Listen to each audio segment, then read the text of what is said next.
In complex manufacturing and supply chain driven organizations, traditional and general purpose financial planning and analysis solutions undermine enterprise strategy, value, and finance transformation. Whatever you call these traditional planning and performance management solutions, the reality is that they still lack sufficient strategic, financial, and operational integration to cope with the complexity of global organizations.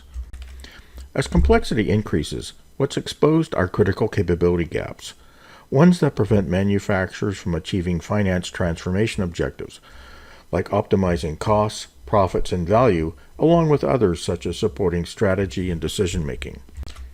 Rolling forecasts are a process where these gaps become painfully obvious. Few support accurate direct cash flow forecasting, a capability that is indicative of mature processes that enable organizations to manage resource consumption. These gaps also prevent organizations from establishing agile as well as cost-effective rolling forecast processes. From a tactical perspective, these gaps prevent manufacturers from eliminating redundant and non-value-added activities that can reduce planning and performance management costs by up to 50%. From a strategic perspective, these gaps can prevent organizations from reducing complexity costs, which can amount to 5% of sales. In manufacturers ranging from $2 to $10 billion in revenue, this profit improvement opportunity can range from $50 to $500 million, which is a significant amount by any measure. A key factor preventing organizations from achieving such profit improvements is an inability to effectively manage overhead costs.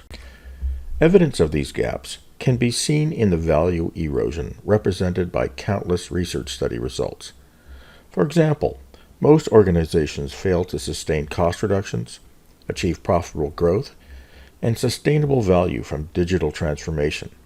In light of this, it's not surprising that organizations also fail to achieve sustainable value from finance transformation.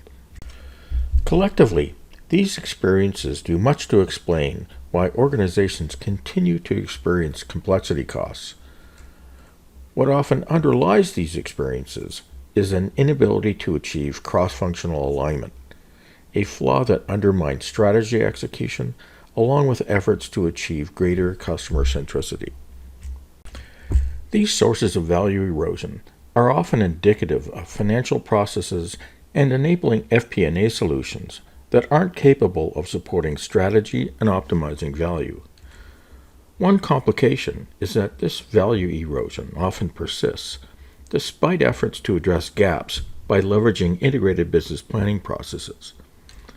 The reality for many manufacturers is that they are hitting a wall with their planning and performance management processes, as critical capability gaps are falling between the cracks of financial and operational solutions. This can be a frustrating situation for operationally savvy and forward-thinking finance executives, especially those that are experienced and longtime users of FP&A, S&OP, and IBP solutions. By this point, many expect these solutions to evolve to the point where they enable mature forms of integrated processes, ones that support dynamic cost and profit optimization. This means rolling forecast processes featuring four things: direct cash flow and treasury optimization, enterprise scenario planning and prescriptive analytics, executable and optimized plans, and self-adjusting cost structures.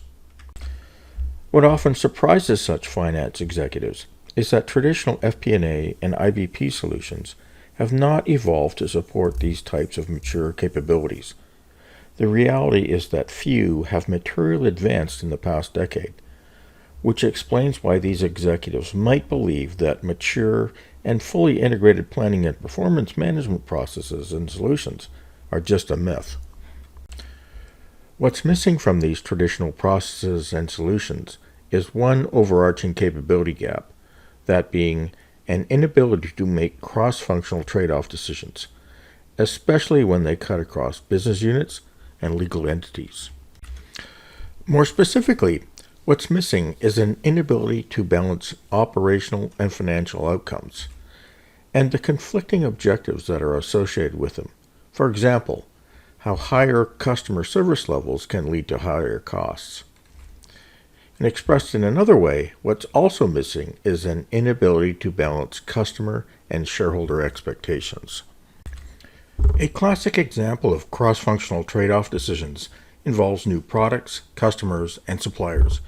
In complex organizations, few can quantify how such decisions affect free cash flow and profitability. Without this information, decisions are more likely to have unintended consequences that contribute to complexity costs. This is significant because such decisions can lock in significant portions of enterprise cost structures. As such, the inability to quantify cash flows is indicative of FP&A solutions that can't support decision-making. What underlies this decision-making issue are four critical capability gaps, the most obvious of which are planning models that can't accurately quantify how products, customers, and business segments consume resources and contribute to enterprise cash flow, especially when models don't drive resource allocation that reflects service level and quality targets that are customer and activity specific. The existence of these capability gaps is not a new insight. They are well known to those that have used activity-based costing to improve product and customer profitability by identifying and reducing complexity costs. What activity-based costing also reveals is that many organizations don't effectively manage profitability because they can't plan and measure both gross and net profits.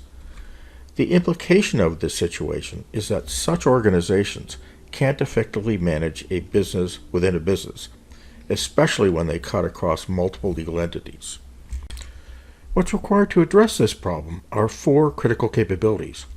Collectively, they provide the means to plan and manage at intersection points between functions, activities, and outcomes.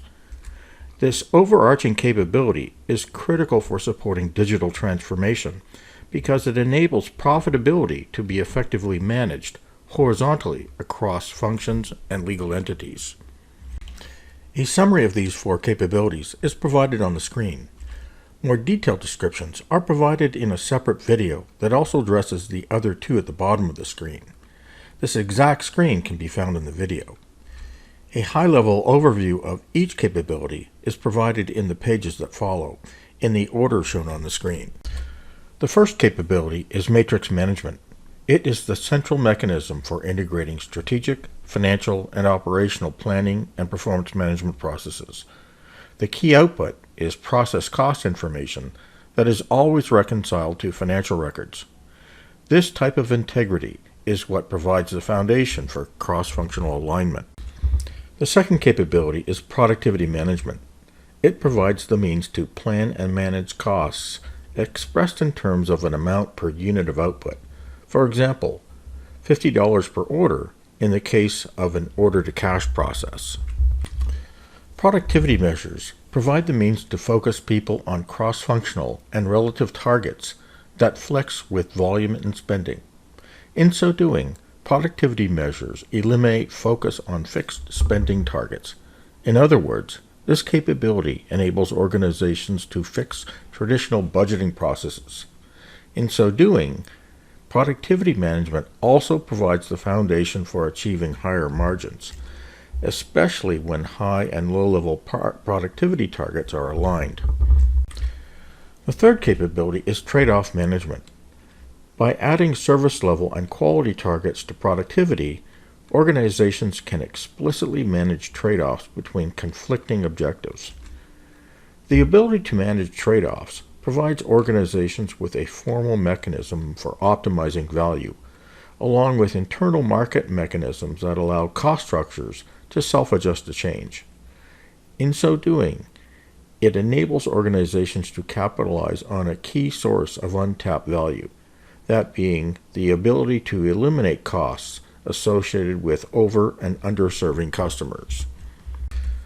What enables organizations to optimize enterprise value is the ability to link high and low-level trade-off targets to those of business processes, together with the individuals and teams that manage them. This same structure also provides the basis for concurrent processes. ones that provide the means to simultaneously set targets and allocate resources at all organizational levels. Of course, a key enabler of these concurrent processes are the integrated models that support them. The last capability is integrated scenarios.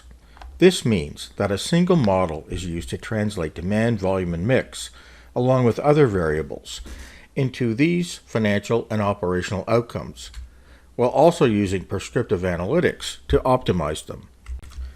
Driver trees are one way to think about integrated models. The idea is to use interconnected financial and operational metrics to quantify forecasted profits. The problem with driver trees is that models can become complex and often inaccurate when business segments share common resources. One way to overcome the limitations of driver tree models is by using causal models, which some refer to as flow-based models. Causal models are used extensively in supply chain planning. What's not always recognized is that these are forms of activity-based planning, albeit very advanced forms of it. By using this activity foundation, manufacturers can extend these models to the enterprise as a whole. In so doing, they can establish one integrated model using both accounts and activities as the central structure. These types of models are often new to finance executives. A detailed discussion of how they work is beyond the scope of this video. At this point, what you need to know about them are 4 things. They enable faster and more cost-effective planning while also providing greater accuracy. Moreover, the activity structures provide the means to make effective use of prescriptive analytics. In so doing, manufacturers can often create insight that can improve profits by hundreds of millions of dollars. The main point here is that FP&A and XP&A solutions provide inferior and immature planning capabilities. Without embedded logic, there's a limit to what can be accomplished with these modeling platforms, especially when charts of accounts are the central structure. In contrast, advanced and manufacturing-specific solutions provide infinitely greater planning capabilities that can support decision-making and planning processes in the most complex of organizations. These modeling differences are but one of the many flaws that separate traditional and general-purpose FP&A and XP&A solutions from more integrated and manufacturing-specific ones. When developing strategies to improve planning and performance management processes, manufacturers must be aware of one thing. Traditional FP&A, XP&A, and IBP solutions support functionally integrated processes, not ones enabling mature forms of enterprise integration. The same is true of other forms of so-called integrated solutions. What separates solutions supporting enterprise integration are the critical capabilities discussed earlier. Without this broader perspective, manufacturers often base process and technology decisions on outdated perspectives about what constitutes mature and fully integrated solutions. As a result, they're missing an opportunity to leverage more innovative solutions that can create vastly superior processes and value. One of the reasons for this current state is that technology analysts often focus their analysis on traditional functionally integrated solutions. In fact, none have developed maturity models focused on enterprise integration, like the one illustrated on the left. As a result, opinions from technology analysts can be materially inaccurate and out of date. The reality is that they are evaluating groups of tools that are often years behind others. Similar statements can be made of large consulting firms, as many are highly invested in these functionally integrated solutions. In so doing, they risk perpetuating siloed processes and solutions. Note that separate videos describe this maturity model in greater detail, providing greater insight into the perspectives presented here. One implication of these functionally focused FP&A solutions is that analytics capabilities are being built on flawed foundations. This reality does much to explain 2 things. First, why the vast majority of FP&A solutions lack mature forms of prescriptive analytics that organizations can grow into and use enterprise-wide. and second, why organizations are not realizing expected value from investments in analytic tools. The implication of these gaps is that traditional FP&A and XP&A solutions are not well positioned to meet the management objectives shown on the screen, either now or in the immediate future. Similar things can be said of these solutions about their ability to support the business outcomes that organizations seek to achieve with technology. In short, these FP&A and XP&A solutions continue to miss critical capabilities that undermine the effectiveness of the financial processes that they support and their ability to support finance transformation. One of the reasons for the persistence of these gaps is that solution providers continue to design, develop, and sell financial and operational solutions in silos. As a result, these gaps aren't always on their radar screen. While this is true of many, two of the most siloed solution providers are SAP and Oracle. Given their size, resources, and manufacturing expertise, they should be light years ahead of others. Instead, many feel that the opposite is true. These perspectives bring us back to the ones that we started with, which is this: the notion that traditional solutions support business and finance transformation objectives is a myth. The reality is that they aren't supporting the objectives shown on the screen. As a result, these flawed solutions could be destroying more value than they create. The key takeaway here is that manufacturing and supply chain organizations should be careful about following the crowd. The reality is that many are making the kind of missteps that lead to the flaws and value erosion that we've just described. Thank you for watching this video.